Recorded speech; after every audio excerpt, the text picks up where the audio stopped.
bad examples, but nobody believes you. I mean, that's not true.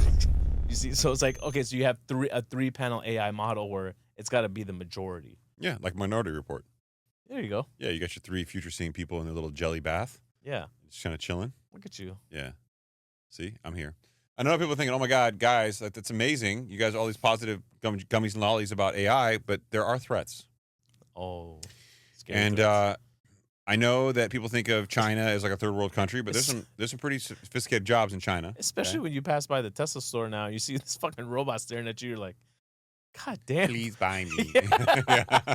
It's I'm weird. like, bro, this guy's going to come for me first. He's going to look at me like, this guy's weak. I got him. Yeah.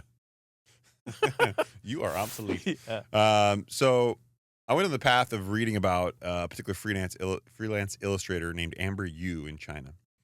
So there are some threats posed by AI, and I'm going to give you one of the most obvious examples of it. Generative AI tools like Midjourney, if you haven't used it, it can create astonishing videos, are reducing the demand for human illustrators, particularly in sectors like gaming. This trend is expected to spread globally, raising concerns about creative jobs becoming obsolete. Freelance illustrator Amber Yu used to make 3,000 to 7,000 yuan. That sounds fun. Yeah. $430 to approximately $1,000 US. I looked it up. For every video game poster she drew, making the promotional posters published on social media to attract players and introduce new features was skill-intensive and time-consuming. Once, she spent an entire week completing one illustration for a woman dressed in traditional Chinese attire performing a lion dance, as in like the cat meow. First making a sketch on Adobe Photoshop, then carefully refining the outlines and adding colors. But since February of last year, 2024, these job opportunities, they've vanished. You told Rest of World, which is the article I sourced here, gaming companies equipped with AI image generators can create a similar illustration in seconds. You said they now simply offer to commission her for small fixes like tweaking the lighting and skewed body parts for a tenth of her original rate. Recent breakthroughs in AI image generation with the release of programs such as DALL-E, which is ChatGPT's image generator, I use that as well, Midjourney, fantastic, and Stable Diffusion in 2022 have enabled users to produce impeccable drawings from text prompts. In the past few months, Chinese video game companies from tech giants like Tencent to indie game developers have begun using these programs to design and create video game characters, backdrops, and promotional materials. Wow. Damn. Damn. But that's a real thing. There's going to be a point. I've seen movies now, like clips, entirely created by Midjourney and some of the AI tools that are out there. Yeah. Dude, They're going to be able to create whole movies out of this. Yeah. Yeah.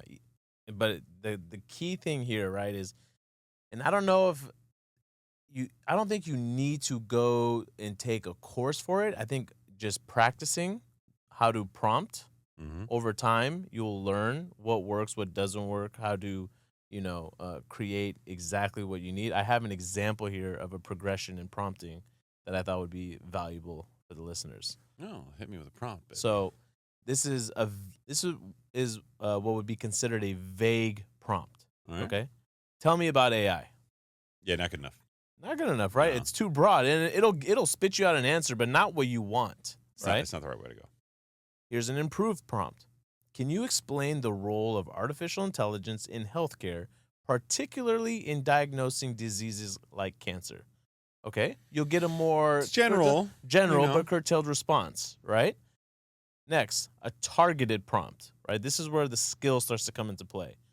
Explain how machine learning algorithms can be used to detect early-stage lung cancer from CT scans. Include examples of current AI tools and their effectiveness in clinical practice. Yeah, you got to know what you want when you prompt. Yeah, exactly. So it's not you got to have a little bit of an understanding of the subject matter, right?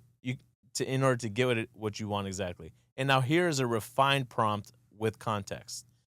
As a healthcare professional working in radiology, I'm interested in understanding how AI can assist with detecting early-stage lung cancer. Could you explain the science behind AI algorithms and mention specific AI tools like IBM Watson or Google's Health AI model? Fantastic. That's amazing, right? Yeah. Now, obviously, that takes time and practice in order to get to there. but definitely doable. I mean, I know you've used it a lot for the podcast, right? AI? Yeah, for like I know for the images that you've created, right? And it takes a lot of there's a science to it. I would say like 65-70% of the podcast images that we generated for thumbnails has been AI, if not generated, it's giving me the original inspiration.